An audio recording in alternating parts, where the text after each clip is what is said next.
Throughout Hollow Knight, the knight interacts with and befriends a lot of different characters. Many of these characters are encountered repeatedly, so the knight is able to develop something of a relationship with them. Let's take a look at all of the bugs who basically adopt the knight over the course of the game's story. First, there are all three of the Nail Masters. Mato in particular tells the knight directly that he sees them as his child, but the others clearly like them too. Shio invites the knight to paint with him if they want, or to hang out with him and the nailsmith once the latter arrives at his hut. Since I mentioned the nailsmith, I have to say that he's one too, especially if the happy couple storyline plays out. Oro is notably more reclusive, but he tolerates the knight hanging around and puts the delicate flower that they give him in a vase. Next are all the residents of Dirtmouth. Of course, there's Elderbug.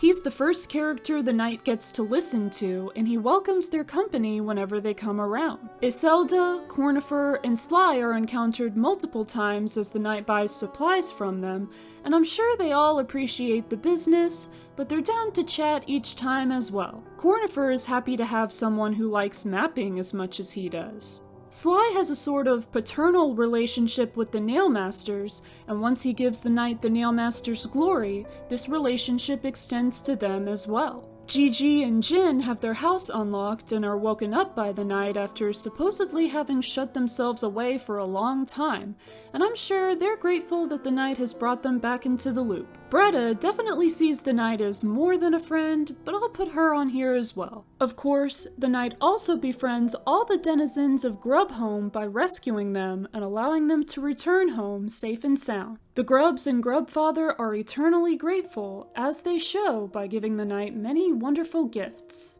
Throughout their travels, the knight gets to see Quirrell, and the two reflect upon their discoveries together. Quirrell enjoys seeing another who likes exploring as much as he does, and he gives the knight adventuring advice as well as complimenting them on their strength and resolve.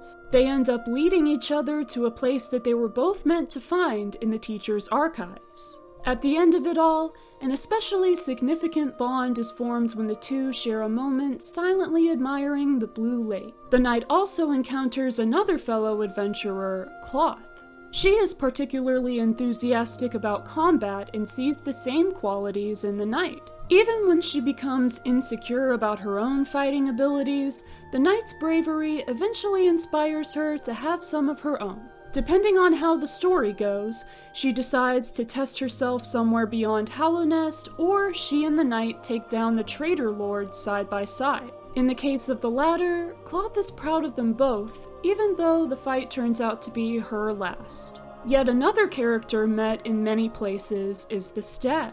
He's glad that he has someone to deliver around the Stagways again, and that the knight keeps opening up old stations so that he can find his way back to the Stag Nest. He's old and tired, but still loyal to his lone passenger. The rest of the stags are gone, so the stag passes down his knowledge to the knight as if they were a child of his own. The knight also gives him hope that other members of his species could still be alive after all. The hunter considers the knight to be an equal of his, which he demonstrates by giving them his journal. As the knight continues to fill out the journal, he offers them not only his friendship, but eventually the highest honor he can bestow, the hunter's mark. The knight can also befriend Mila, though sadly, things don't end too well for her. Similarly to Oro, another character who begrudgingly accepts the knight coming around is relic seeker Lem. He's happy to receive relics from them, but he takes the time to give the knight information about them each time,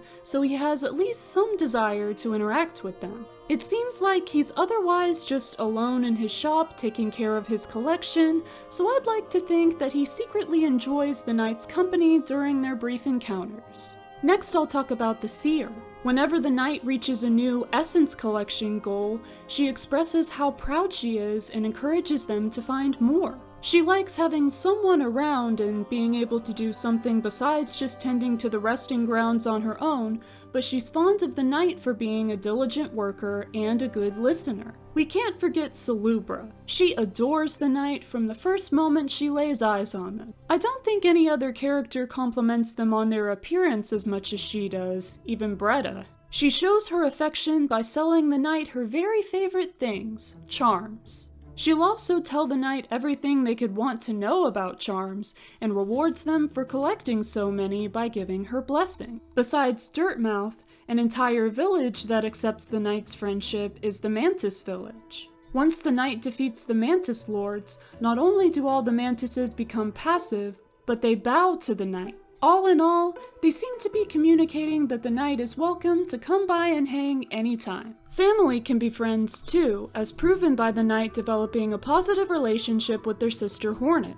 At first, she confronts them with hostility, but during each subsequent point in the knight's journey where the two meet, she is increasingly impressed with their accomplishments. She even lets herself be emotionally vulnerable with them at her mother's former bedside.